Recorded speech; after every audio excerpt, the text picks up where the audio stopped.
Olá, você!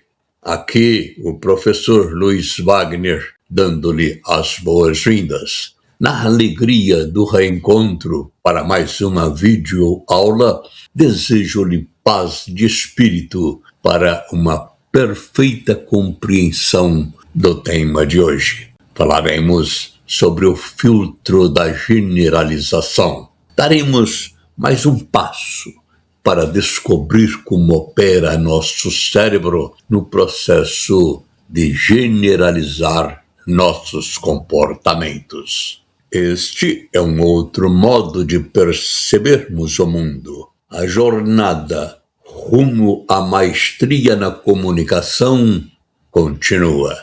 Prepare-se, pois, para conhecer e dominar os recursos da generalização. Prepare-se para mudar a forma como você se expressa. Além da omissão e deleção vistas em vídeos anteriores, o cérebro também generaliza.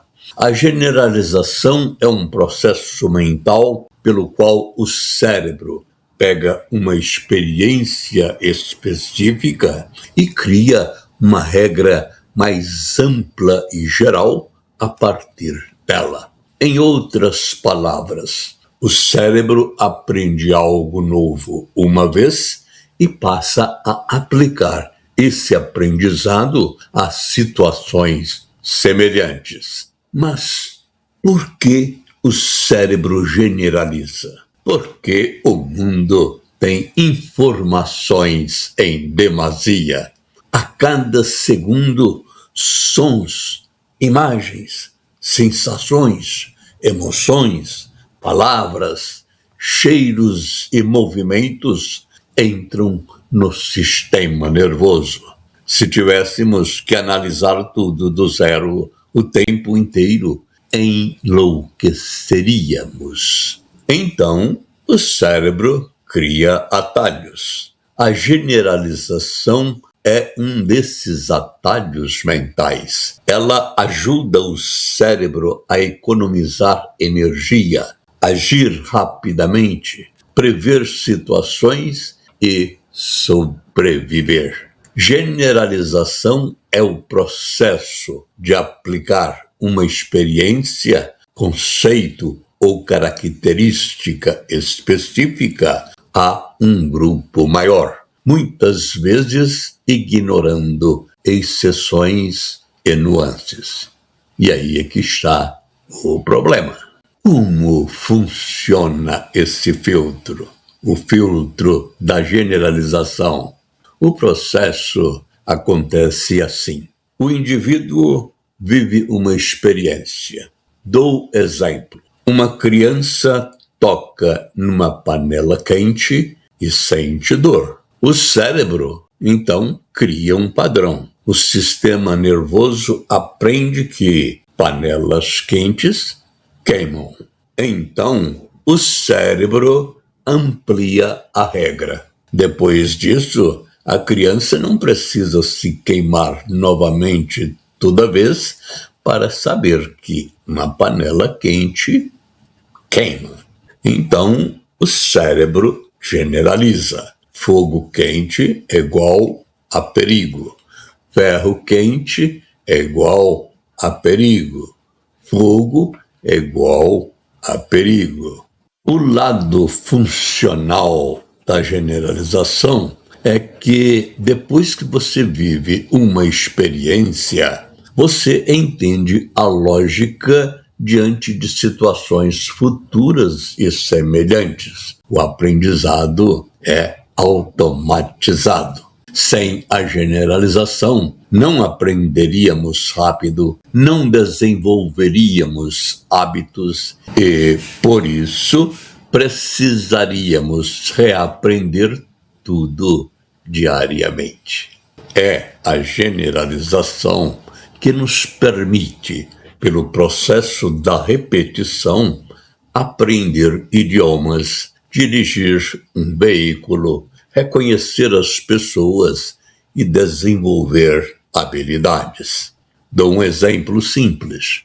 Quando você aprende a dirigir, no início você pensa em tudo conscientemente. Onde está o pedal, a marcha, o retrovisor, o volante. Com a repetição do ato, você vai automatizando, vai internalizando estas ações e dirigir o veículo vira algo automático. Durante o aprendizado, você não gosta sequer que as pessoas falem com você enquanto dirige.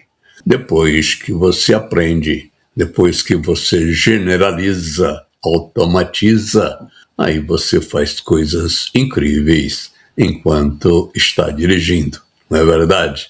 Mas vejamos como isso ocorre em outras situações. Na oratória, por exemplo, um orador esquece uma palavra numa palestra enquanto fala e conclui: "Eu sou péssimo falando em público." Em verdade, essa pessoa não é péssima ao falar em público. Ela apenas esqueceu uma palavra, o que é absolutamente normal. No entanto, ela generalizou de modo a limitar sua capacidade para falar em público. Nos relacionamentos, pode ocorrer algo semelhante. Diante de uma decepção amorosa, a pessoa generaliza dizendo: "Ninguém é confiável."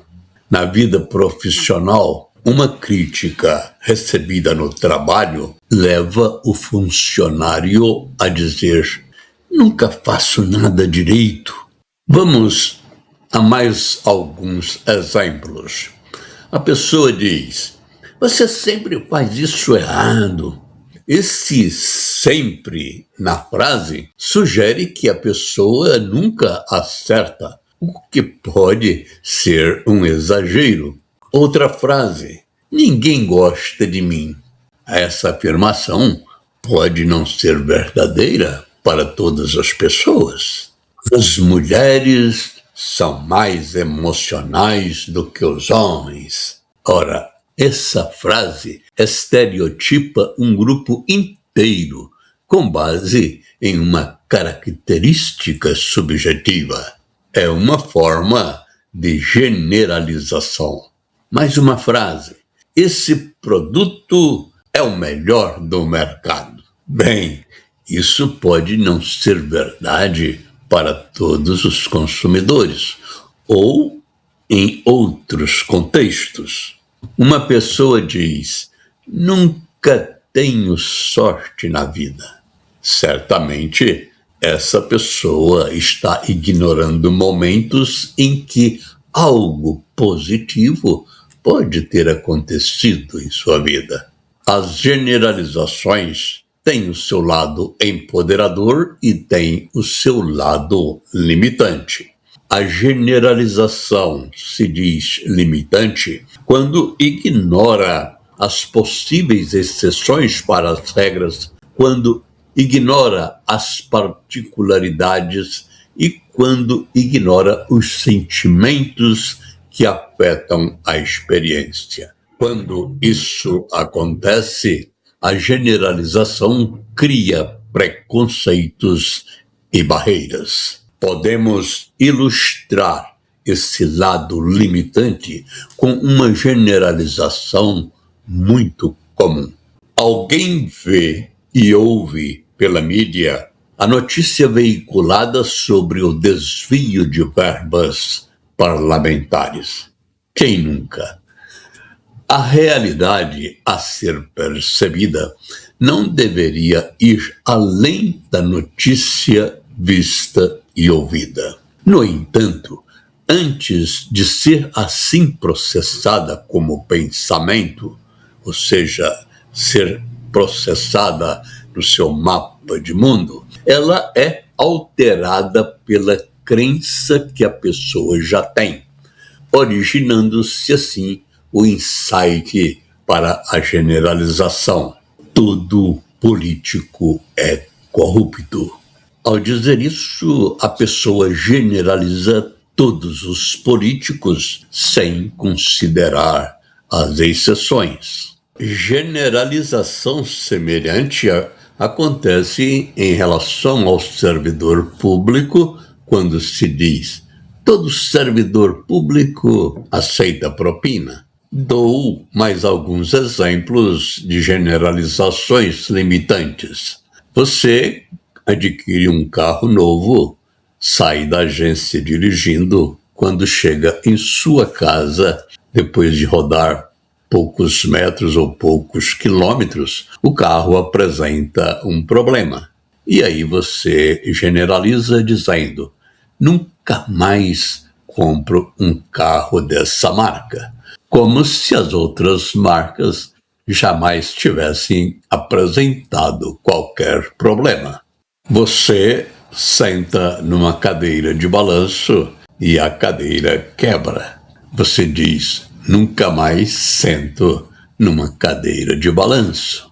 Você vai cozinhar numa panela de pressão e ela explode.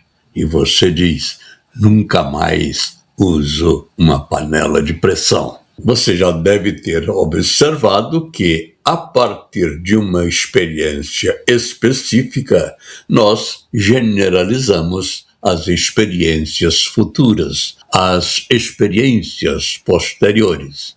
O cérebro processa informações genericamente por duas formas: por emoção, velocidade, ou por repetição. Vejamos agora como a generalização opera durante o nascimento da glossofobia, ou seja, o medo de falar em público. Crenças e generalizações também explicam a glossofobia, ou seja, o medo de falar em público. Ninguém nasce com medo de palco. O medo é uma emoção básica de proteção, mas a glossofobia é uma generalização construída. Como dito anteriormente, cada indivíduo cria um modelo daquilo que ele acredita ser o mundo, ser a realidade. Porém, o mapa de mundo de uma pessoa não é a realidade ou o território em si, e sim o percebido por ela sensorialmente. Esse mapa de mundo é único para cada um de nós, e de acordo com ele, cada indivíduo determina o modo como interpreta os acontecimentos, como reage emocionalmente e como define os seus comportamentos. Por exemplo, se uma pessoa tem a crença, ou seja, o pensamento, de que falar em público é algo perigoso, esse pensar é o gatilho que ativa o sentimento do medo.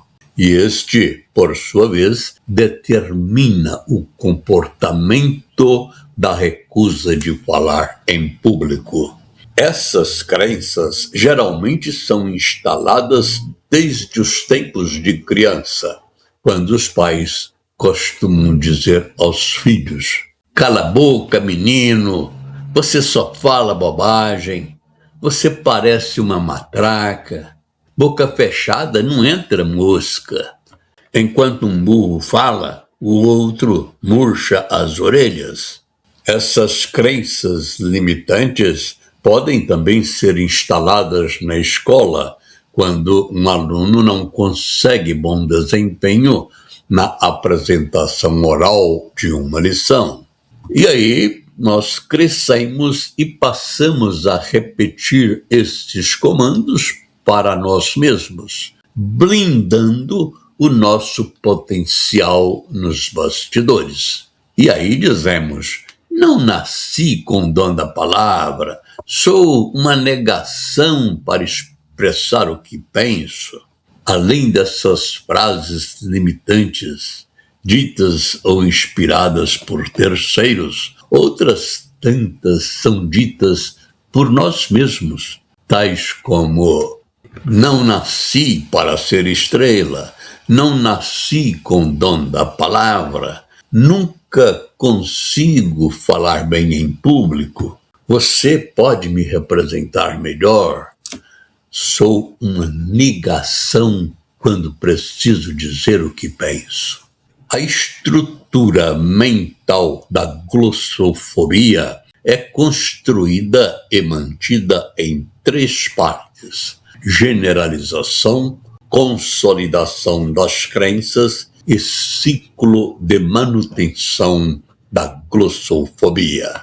A generalização, como já visto, é o processo pelo qual um evento isolado passa a representar toda uma categoria de experiências e obedece os seguintes passos. Primeiro, o gatilho. Imagine que na 3ª série você esqueceu uma fala em um teatro escolar e algumas crianças deram risadas.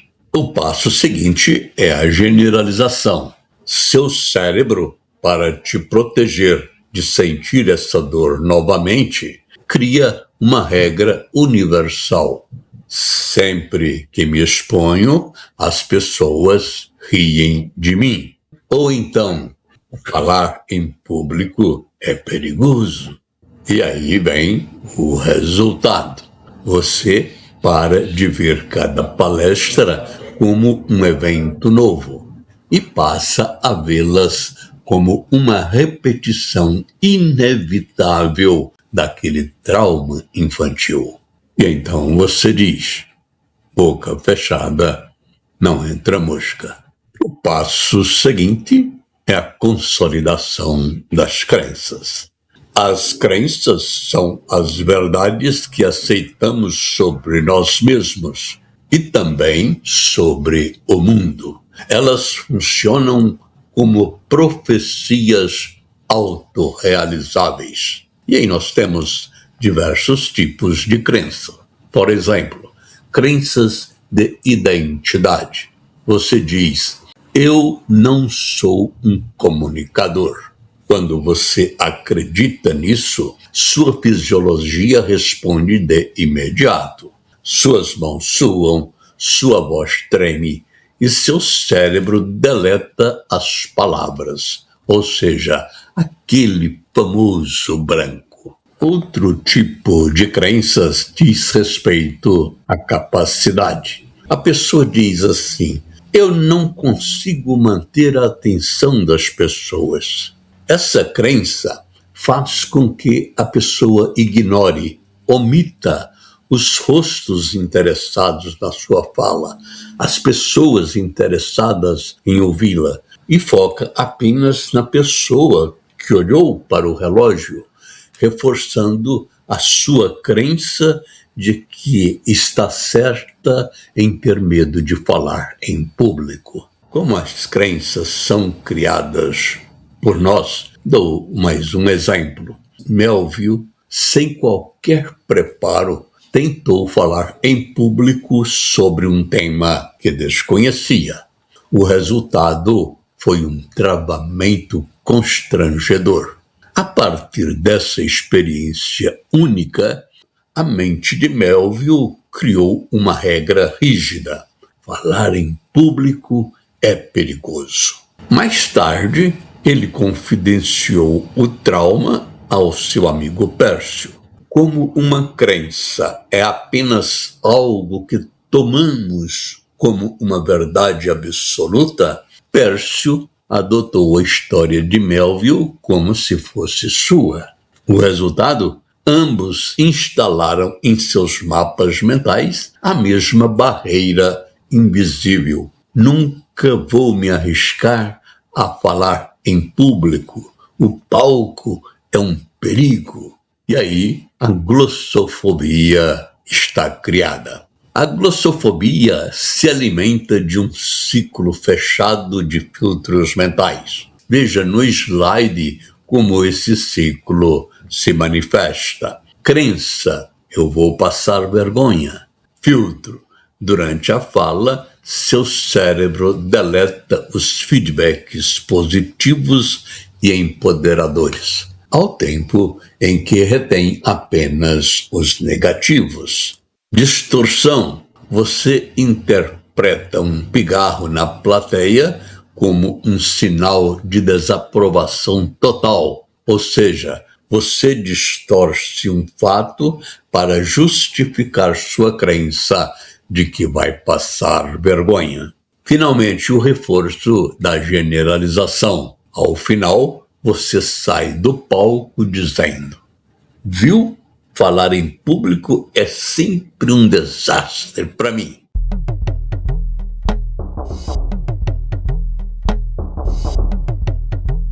Como a PNL ressignifica a glossofobia? A PNL não foca apenas no sintoma, o medo, mas em remapear a estrutura que o sustenta. Ressignificar é mudar o significado da experiência passada.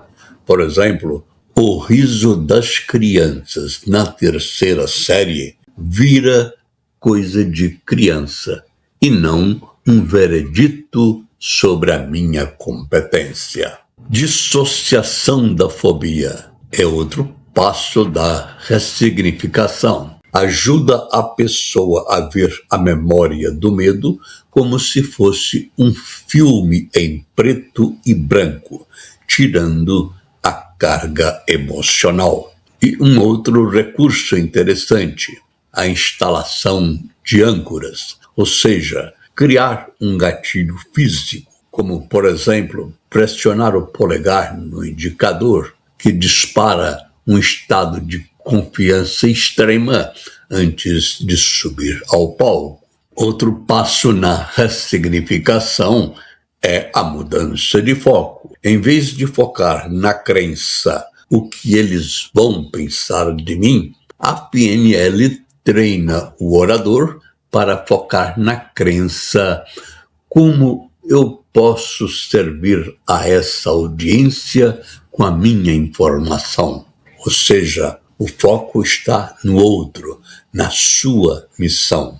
Quando o foco muda, a glossofobia perde a sua força. A mente humana foi criada para detectar regularidades. Isso foi importante para a sobrevivência dos nossos ancestrais, que generalizavam determinados ruídos como um sinal de ameaça.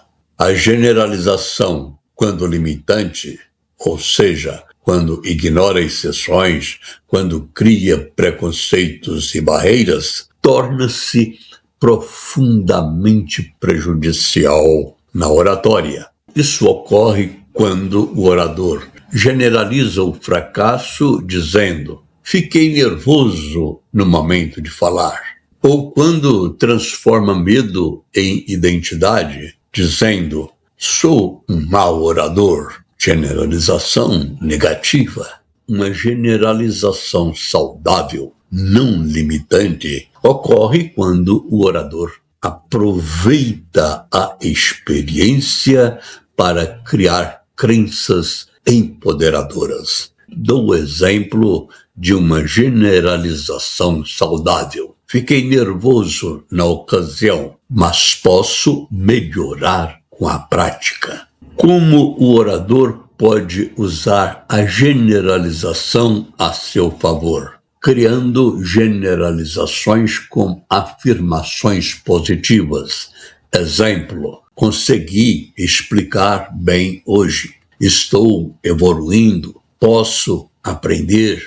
Questionando as generalizações negativas. Isso pode ser feito com perguntas úteis, questionadoras ou desafiadoras a si mesmo. Exemplo: quando você diz eu sempre fico nervoso, questione a si mesmo perguntando: sempre mesmo?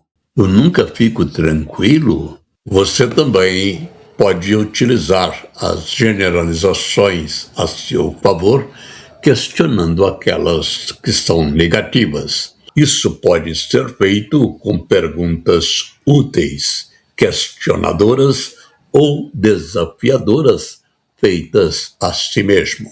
Por exemplo, quando você diz, eu sempre fico nervoso, você pode desafiar a si mesmo com a pergunta, sempre mesmo?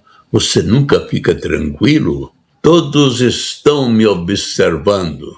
Ora, questione a si mesmo perguntando, todos estão te observando? Um outro exemplo, você diz, nunca consegui falar bem. Você desafia a si mesmo questionando, nunca mesmo? Uma terceira forma de utilizar a generalização a seu favor é construindo novos padrões mentais. O cérebro, como já vimos, aprende pela repetição. Quanto mais experiências positivas, mais generalizações positivas, mais confiança, mais segurança, mais novos mapas mentais. Para concluirmos a caminhada de hoje, quero que você olhe para o filtro da generalização não como um erro de fabricação do nosso cérebro, mas como uma faca de dois gumes. Por um lado, a generalização é uma ferramenta fantástica de sobrevivência e economia de energia. É graças a ela que você não precisa reaprender o que é uma porta toda vez que entra em uma sala diferente, ou o que é um microfone toda vez que troca de equipamento. O seu cérebro pega uma experiência do passado, cria uma regra e poupa você do esforço cognitivo. O aprendizado, na verdade, é uma grande generalização útil, mas aqui reside o perigo.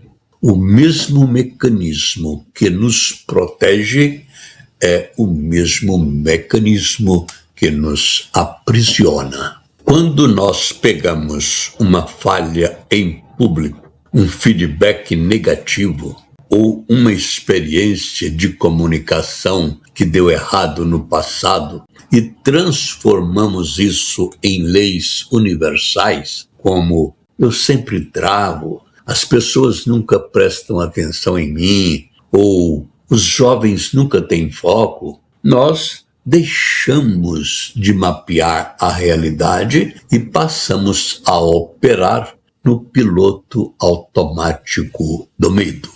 A generalização cega o nosso ethos e limita o nosso mapa mental.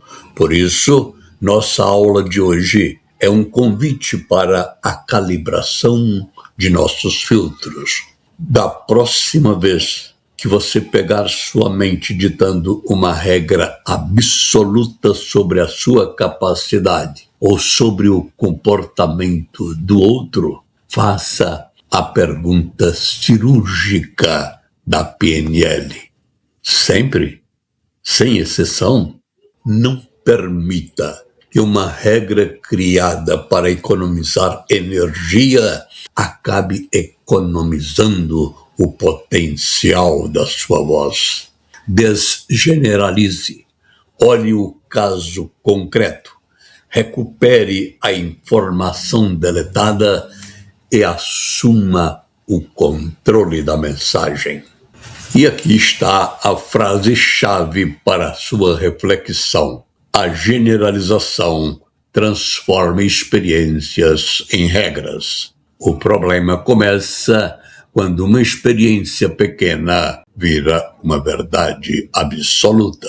Para consolidar o aprendizado de hoje, lembre-se de realizar, assim que possível, as práticas propostas na apostila 1. Se você ainda não adquiriu a sua, faça isso agora acessando nosso site ou direcionando a câmera do seu celular para o QR Code. E assim chegamos ao final de nossa videoaula. Concluiremos este tema sobre os filtros neurológicos em nosso próximo encontro, falando sobre o filtro da distorção.